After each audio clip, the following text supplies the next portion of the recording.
आप देख रहे हैं SPN9 न्यूज और स्वागत है आपका हमारे खास प्रोग्राम मुद्दे की बात में। मैं हूं आपके साथ अभिलाष। 2019 का चुनावी बिगुल बज चुका है और इन दिनों सभी पार्टियों में खलबली मची हुई है। हर पार्टी अपने अपने उम्मीदवार और प्रत्याशियों की जहां एक तरफ लिस्ट जारी कर रही है, वहीं रैलियों का दौर भी शुरू हो चुका है। ऐसे में कांग्रेस के लिए पूर्वी उत्तर प्रदेश की कमान संभालने वाली प्रियंका गांधी वाड्रा इन दिनों पूर्वी उत्तर प्रदेश के दौरे पर हैं। प्रयागराज से स्टीमर बोट के सहारे वो गांव-गांव और मां गंगा के सहारे लोगों तक अपना जन संबोधन दे रही हैं। ऐसे में प्रियंका गांधी का जिस तरह से वर्चस्व देखने को मिल रहा है, जिस तरह की मीडिया कवरेज उनको मिल रही है, जिस तरह से प्रियंका गांधी का एक अलग अवतार लोगों को देखने को मिल रहा है, वो वाकई में काबिले तारीफ है। और हो सकता है कि इस बार कांग्रेस उत्तर प्रदेश जहां की सबसे ज़्यादा लोकसभा सीटें हैं, वहां पर ज़्यादा से ज़्यादा सीटें अपने पक्ष में लाने में सफल हो। ऐसे में प्रियंका गांधी की इस रैली से फ़ायदा क्या होगा और नुकसान क्या होगा, इस बारे में चर्चा करने के लिए मेरे साथ मौजूद हैं हमारे सहयोगी काशिफ भाई। बहुत बहुत स्वागत है आपका। भैया, सबसे पहले ये बताएं कि जिस तरह से प्रियंका गांधी वहाँ पर पहुँची हैं और जिस तरह का हुजूम उमड़ा है और कुंभ का जो माहौल हमने देखा, जिस तरह से 1.5-2 लाख मतलब ज़्यादा लाखों के लोगों की भीड़ वहाँ पर मौजूद थी, क्या लगता है कि इस बार प्रियंका गांधी वाड्रा कांग्रेस के पक्ष में वोट लाने में सक्षम होंगी? देखिए, बिल्कुल इसमें कोई शक की बात नहीं कि प्रियंका गांधी को जो उतारने का मकसद जो कांग्रेस पार्टी का था, उसके पीछे यही था कि वो किसी सूरत से अपने आप को उत्तर प्रदेश में मजबूत करे। देखिए, बिल्कुल साफ तौर पे साफ बिल्कुल तस्वीर है कि दिल्ली का रास्ता उत्तर प्रदेश से होकर जाता है। बिल्कुल। और उत्तर प्रदेश में आपको अपने आप को मजबूत रखना पड़ेगा। कांग्रेस पार्टी ने इसी लिहाज से प्रियंका गांधी को पूर्वांचल का प्रभारी बना के भेजा और मुझे लगता है कि कांग्रेस पार्टी ने जो तीर जो मारा था वो बिल्कुल निशाने पे जाता हुआ लग रहा है, क्योंकि जिस तरीके से 2014 में चाय पे चर्चा की थी प्रधानमंत्री नरेंद्र मोदी ने, उस कैंपेन के जरिए प्रधानमंत्री नरेंद्र मोदी ने हर आम आदमी से जुड़ने की कोशिश की थी, वहीं उसी तर्ज पर 2019 में प्रियंका गांधी बोट यात्रा करती हैं। बोट यात्रा सिर्फ एक नॉर्मल यात्रा मत देखिए आप कि सिर्फ वो पानी में स्टीमर चल रही है और प्रियंका गांधी बैठी हैं। आप जरा सोचिए उसको कितनी तरीके से उसे साधने की कोशिश की है।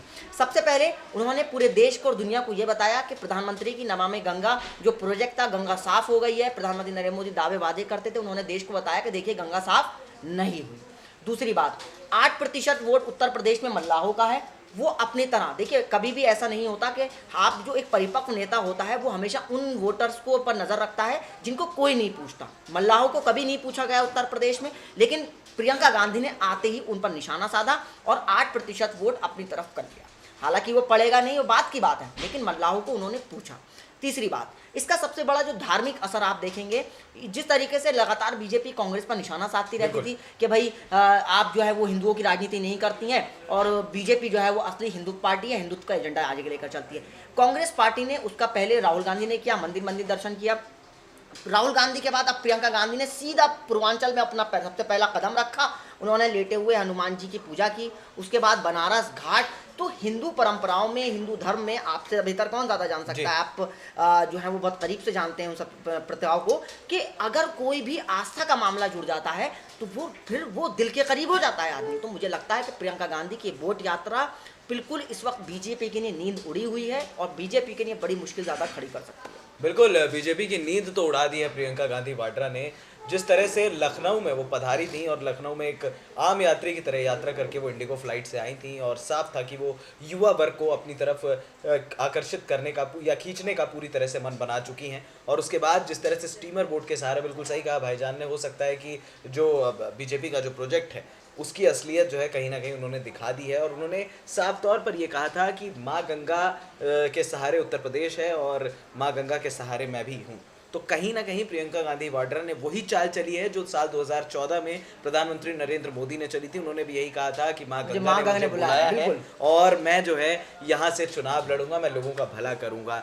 बनारस का जो वोट बैंक है भाईजान, जिस तरह से जो वोटर्स है, कल मैंने इस पर प्रोग्राम भी किया था, जो ज़्यादातर वोटर्स जो है, जो ब्राह्मण वोटर्स हैं, वो थोड़ा सा नाराज़ दिख रहे हैं। स्पेशली जो नोटबंदी का जो एक दौर आया था, उसके बाद GST के जो छोटे रिनोमिनेशंस के जो लोग हैं उनको काफ़ी ज़्यादा नुकसान हुआ है। प्लस मुस्लिम सपोर्ट जो अभी फिलहाल जो नहीं मिल रहा है कांग्रेस को, अब तक नहीं मिल, ज़्यादातर वोट जो है सपा के खाते में गए हैं। तो क्या लगता है कि इस बार मुस्लिम वोटर्स जो हैं वो प्रियंका गांधी को सपोर्ट करेंगे या फिर ब्राह्मण वोटर्स? बिल्कुल, देखिए अभिलाष जी, इसमें बहुत बिल्कुल हमें खुलकर इस पे बात करनी होगी कि देखिए आप ना बहुत दिन तक जनता को धर्म की चाशनी नहीं चटा सकते। बिल्कुल।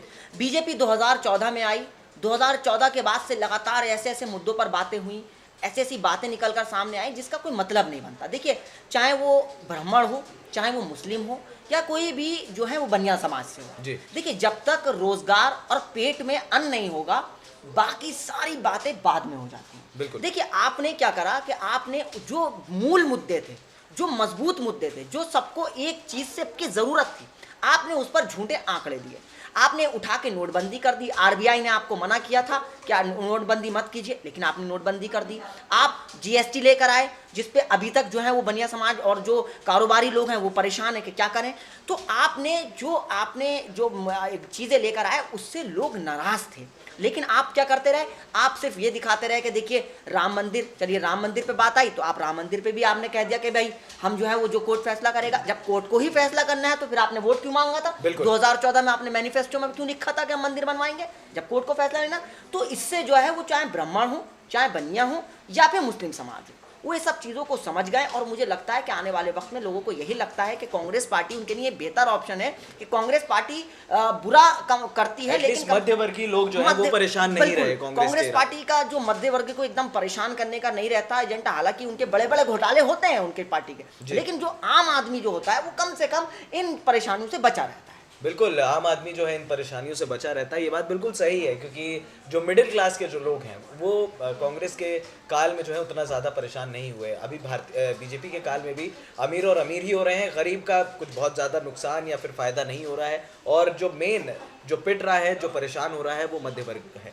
बड़ी बात यह है जो आपको थोड़ा सा आंकड़ों से रूबरू करा दें। साल 2009 के जब लोकसभा चुनाव हुए थे उस दौरान कांग्रेस को 18% वोट मिले थे। साल 2014 में सिचुएशन और ज़्यादा ख़राब हुई, 14% वोट महज कांग्रेस पार्टी को उत्तर प्रदेश की तरफ से मिले थे।